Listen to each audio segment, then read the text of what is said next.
అందువల్ల నాకు అన్నీ సదుపాయాలు చేసి నాకు బుద్ధులు చెప్పి ఇంత వాడు చేశానికి కారణం మా పెద్దన్న రాఘవాచార్య గారు, మా వదినే పద్మావతి గారు. ఎందుకంటే నేను భుక్తి ముక్తి రెండు, ఆ భోజనం పెట్టేశాడు, నాకు మళ్ళీ చదువు చెప్పేశాడు, తర్వాత మార్గదర్శి మహర్షి అన్నట్లు నాకు దారి చూపించాడు. నేను తర్వాత మల్టీపర్స్ తర్వాత బిఎస్సి చదువుకుందాం అంటే అది అట్లా వీలు కాదు, అది డైరెక్ట్గా చదవాలి, నువ్వు బిఏ చేసి టీచర్గా చేసి బిఏ చేసి అట్లా ఎంఏ కూడా చేసుకోవచ్చు అని ఉపదేశం చేశాడు. మా అన్నయ్య ప్రకారం నేను టీచర్గా పనిచేసి 6 ఏళ్ళు టీచర్గా పనిచేసి జీవితం గడిపాను. అంటే నాకు ఇవాళ ఈ స్థితిలో ఉండడానికి ప్రధాన కారణం మా పెద్దన్న రాఘవాచార్య గారు. ఆయన ఎంత గొప్ప పండితుడు అంటే చెప్పడానికి వీల్లేదు. సంస్కృతంలో, తెలుగులో, ద్రావిడంలో ఆయన అనేక గ్రంథాలు రాశారు. ముఖ్యంగా పాదుకా సహస్రం అనే దేశ వేదాంత దేశకులు రచించినటువంటి పాదుకా సహస్రం అనే దాన్ని ఆ రోజు ఊళ్ళో ఉన్నదని దానికి వ్యాఖ్యానం రాశాడు. అది జీవితంలో మర్చిపోలేదు, ఎవరు చేయలేరు, అది ఇప్పటిదాకా ఎవరు చేయలేదు. వేరే భాషల్లో చేసుకోవాలని తెలుగులో లేదు, దాన్ని తెలుగు చేశాడు మా పెద్దన్న. అందువల్ల నేను ప్రతిదినం పడుకుంటూ, మీరు నమ్ముతారో నమ్మరో కానీ మా పెద్దన్నని జ్ఞాపకం చేసుకొని పడుకుంటాను. అట్లాగే నేను నాకు పెళ్ళైనప్పుడు 30 సంవత్సరాలప్పుడు పెళ్ళైతే నా భార్య స్వరాజలక్ష్మి, మీరు ఎప్పుడు చదువుకుంటారు, రాసుకుంటారు, మీ పని మీరు కానివ్వండి, నేను అన్ని పనులు చేసుకుంటానని మాట ఇచ్చి అన్ని పనులు తాను చేసుకునేది. ఎన్ని పనులు అంటే ఇంకా నేనేం చెప్పలేను, నువ్వు కలం పట్టుకో, కాగితం పట్టుకో, హాయిగా రాయి, మిగతా పనులన్నీ నేను చేసుకుంటాను వ్యవహారం అంతా అని నాకు కేవలం రాయడం అప్పచెప్పింది. అట్లా నేను 10 సంవత్సరాలు సింగపూర్ రాయల్ టౌన్షిప్లో ఉండి కలం పట్టుకొని వరుసగా ఈ గ్రంథాలన్నీ అక్కడనే రాశాను. ఏది ఇప్పుడు నేను చెప్పినటువంటి గ్రంథాలన్నీ అక్కడ సింగపూర్ టౌన్షిప్లో కూర్చొని హాయిగా రాసుకున్నాను. ఎందుకంటే ఇన్ని గ్రంథాలు రాయడానికి కారణం నా భార్య. ఎందుకంటే అన్నీ తానే వ్యవహారాలు చూసుకొని నాకు మనశ్శాంతి లేకుండా చేయగలదు. మీరు ఏం చేసుకోవద్దు, రాసుకోమా హాయిగా అన్న తర్వాత నేను రాసుకుంటూ కూర్చుంటే అప్పుడప్పుడు వచ్చి ఏది ఒకసారి వినిపించండి చూద్దండి. వినిపిస్తే నేను వినిపించిన తర్వాత ఇది కుదరలేదు, బాగలేదు అంటే మళ్ళీ ప్రయత్నం చేసి మళ్ళీ రాసే ఇప్పుడు బాగుందని చెప్పేది, జడ్జిలాగా పనిచేసేది నేను ఇంట రాసుకుంటూ కూర్చుంటే. అందువల్ల అన్ని గ్రంథాలు రాయడానికి ప్రధాన కారణం నా భార్య స్వరాజలక్ష్మి. అందువల్లనే నేను హాయిగా ఎటు మనసు పెట్టలేదు, దేనికి మనసు పెట్టలేదు. కాన్సన్ట్రేషన్ ఏంటంటే కేంద్రీకరణం, మనసంతా దాని మీద లగ్నం చేసి రాయగలిగాను నేను. లేకపోతే ఇప్పుడు నేను రాయలేను. ఇప్పుడు దాంట్లో నేను కష్టం రాయడం కూడా, రాస్తే ఏమో చెప్పలేదు ఎట్లా కుదురుతుందో అని రాయడం మానేశాను ఈ మధ్య. అందువల్ల నేను నా భార్య స్వరాజ్యలక్ష్మికి నేను రుణపడి ఉన్నాను, నేను నిజాన్ని చెప్పడానికి. ఇక నాకు అందానికి సందానికి ఆడపిల్లలే, ఆట అయినా పాట అయినా ఆడపిల్లలే. ఇంతకంటే దేశానికి ఏం కావాలి, అందుకే నాకు అందరూ ఆడపిల్లలే అని ఒక రూపాయి రాశాను నేను. ఎందుకంటే ఇక్కడ నా బిడ్డలు ఉన్నారు, 2 బిడ్డలు.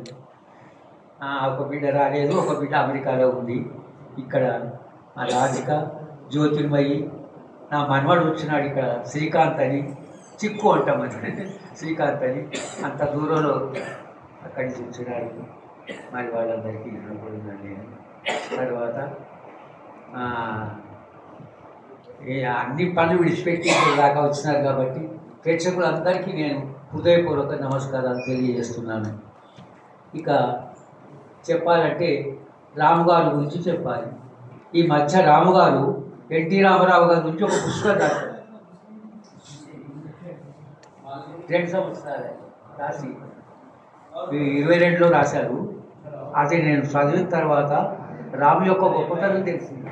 ఇదేమనుకోలేదు, అది ఎంత బాగుందంటే ఈయనకి ఇన్ని విషయాలు సత్యస్ఫూర్తి ఆశువుగా పద్యాలు రాయడం.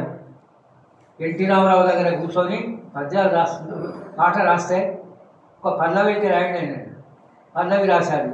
పల్లవి రాస్తే శభాష్ బాగుంది, 15 నిమిషాల్లో మిగతా పాఠాలు పూర్తి చేశారు. రామారావు ఎన్టీ రామారావు అన్నాడు, 3 చరణాలు ఏమొద్దు, సంగీతం ఉంటుంది మధ్యలో, 7 చరణాలు చాలు అన్నాడు. అంటే రామారావు గారి యొక్క వ్యక్తిత్వం. ఆయన తిరుపతిలో అందరం వెంకటేశ్వర స్వామి దర్శించుకొని వస్తున్నట్టు మద్రాసులో రామారావు గారు చూసి అందరూ నమస్కారం చేసిపోయేది. ఆయన బయట నిలబడేది.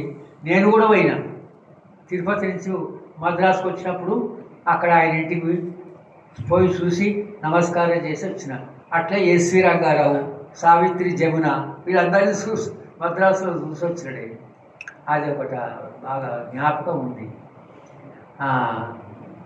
రాముగారు మరి పూర్వజన్మ సుకృతం అనుకుంటా. నేను ఆ స్నేహం భాష మత కుల అతీతమైనటువంటి స్నేహం అది. అందువల్ల ఆయన ప్రతి సంవత్సరం నా జన్మదినోత్సవం అని ఇట్లా జరుపుకుంటున్నాడు. ఎన్నేళ్ళు అయినో నాకు జ్ఞాపకం లేదు, కానీ నేను హైదరాబాద్ 1970లో వచ్చాను సర్దార్ పటేల్ కాలేజీకి. తర్వాత రాముగారితో పరిచయం అయింది. నాకు యువభారతి తర్వాత మళ్ళీ రసమై సంస్థలో బాగా పరిచయం అయింది. యువభారతిలో నన్ను పరిచయం చేసినటువంటి మిత్రులు మా తాళ్ళపల్లి మురళీధర్ గారు. మురళీధర్ నాకు యువభారతిని పరిచయం చేశారు. యువభారతి ద్వారా ఇరువెంటి కృష్ణమూర్తి, వంగపల్లి విశ్వనాథం మిత్రులందరూ, ఇప్పుడు యువభారతిలో మిత్రులందరూ, ఇప్పుడు ప్రెసిడెంట్గా పనిచేస్తున్నాడు ఆయన ఫణీంద్ర, వీళ్ళందరూ పరిచయం చేశారు. తర్వాత నాకు భువన విజయం ఆడేటప్పుడు నా మిత్రుడు అక్కిరా సుందర రామకృష్ణ భువన విజయంలో ఆయన మంచి కట్టంతో పద్యాలు చదివి బాగా ఒప్పించేవాడు. ఆయన ఏ పాత్రలో వేసేవాడు, అన్ని పాత్రలు వేసేవాడు. ముదిగొండ శివప్రసాద్ ఉండే మంత్రిగా, అయ్యదేవర పురుషోత్తమరావు గారు ఉండే అదిగా. ఇక అదొక అనుభవం అన్నట్టు. ఎగ్జిబిషన్ అయినప్పుడల్లా భువన విజయం అక్కడ కార్యక్రమం వేసేది. అందువల్ల నేను సిద్దిపేట గవర్నమెంట్ కాలేజీలో పనిచేసేటప్పుడు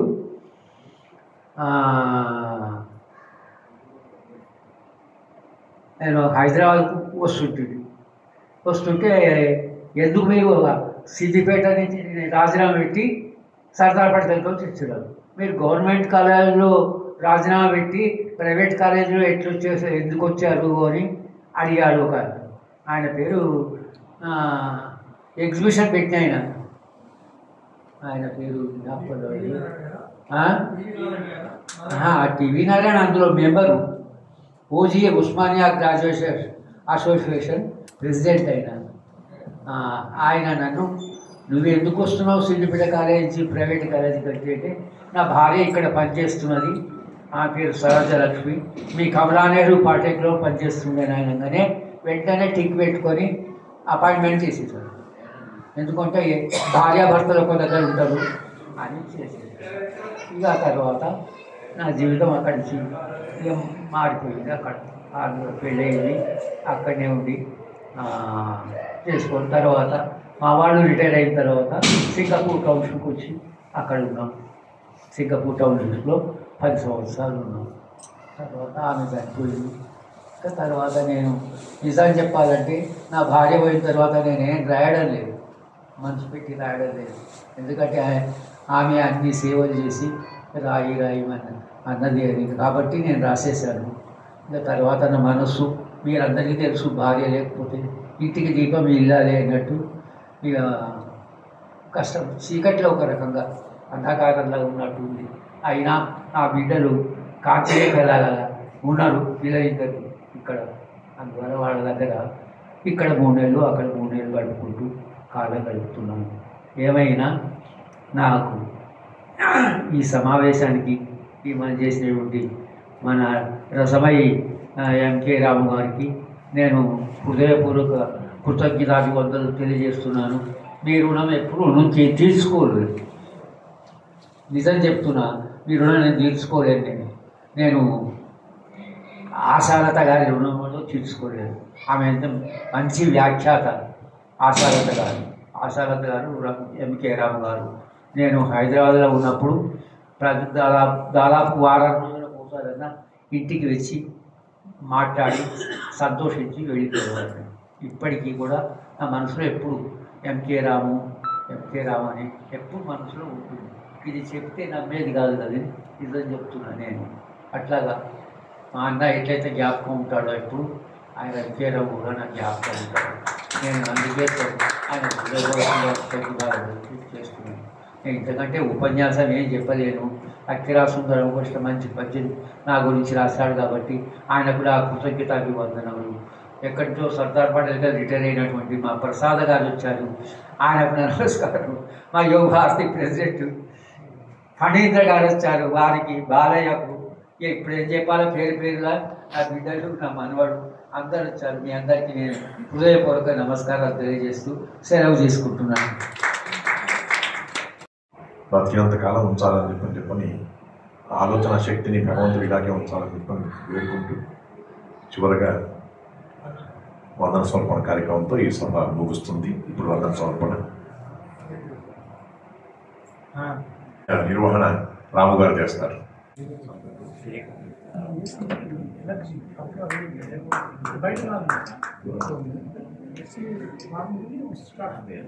చిరంజీవి నాగపాల సురేష్కి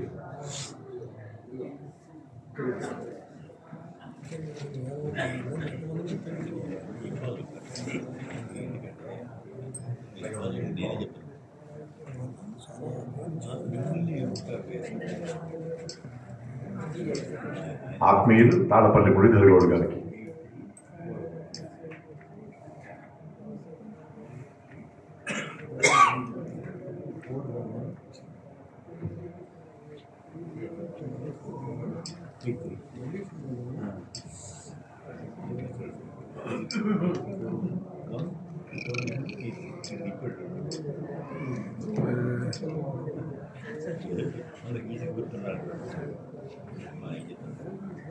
సభాధ్యక్షుడికి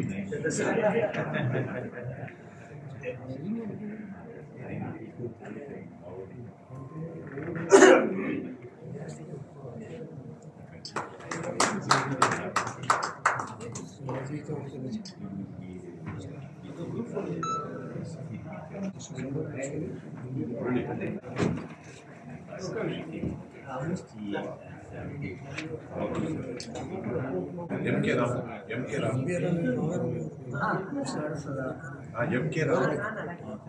డాక్టర్ ఎంకే రాము డాక్టర్ ఎంకే రాము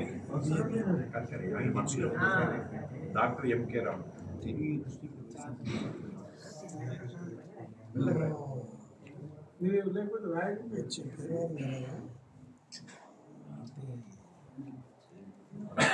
మీరు సిగ్నేచర్ పెట్టి ఇచ్చేసారు.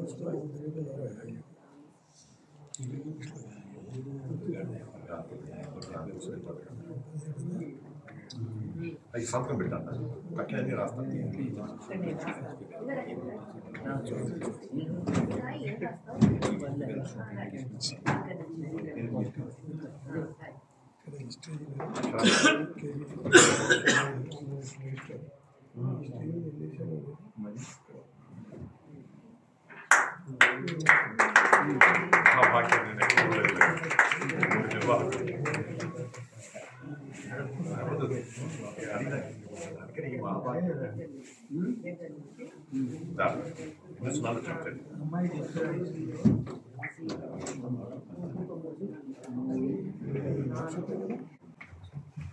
చాలా గొప్ప విషయం ఏంటంటే రాము గారి సంస్థకి 1,00,000 రూపాయల అంటే విరాళాన్ని అంటే ఆయన దాతృత్వ మనిషి, ఆయన ఎన్నో చేస్తాడు కానీ ఆయన స్పందించి ఇవ్వడం అనేది గొప్ప విషయం. ఒకసారి బాబాయ్ గారికి గట్టిగా స్పందిద్దాం. అదేవిధంగా రసమై రాము గారు కూడా మామూలు వ్యక్తి కాదు, ఆయనే అనేకమైన కార్యక్రమాలు చేస్తారు, ఎప్పుడు ఏది ఆశించాడు. ఇది ఈరోజు ఈ 1 జనవరి 2025లో ఒక గొప్ప దాతృత్వ కార్యక్రమం ఇక్కడ జరిగింది. Thank you very much.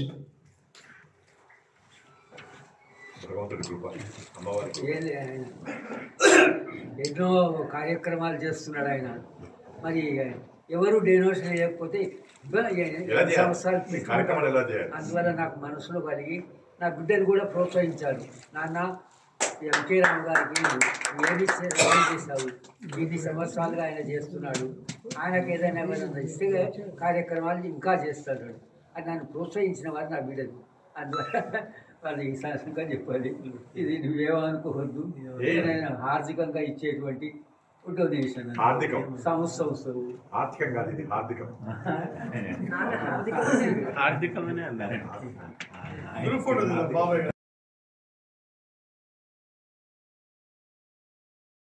Sir, don't blink your eyes. Smile. Look at camera.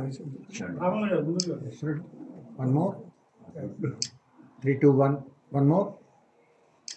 Yes, sir. One more. Thank you.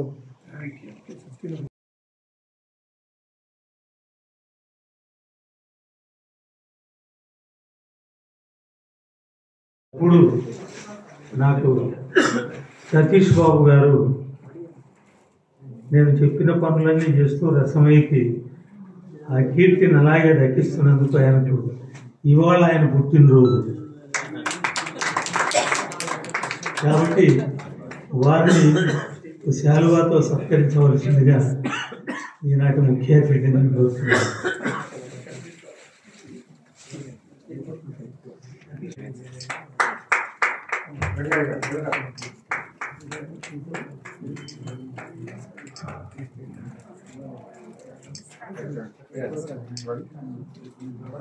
Sir, చూడాలి sir. Sir, all of you look at camera, sir. Don't beat your eyes, smile. Ready, one more? One more, sir. And one.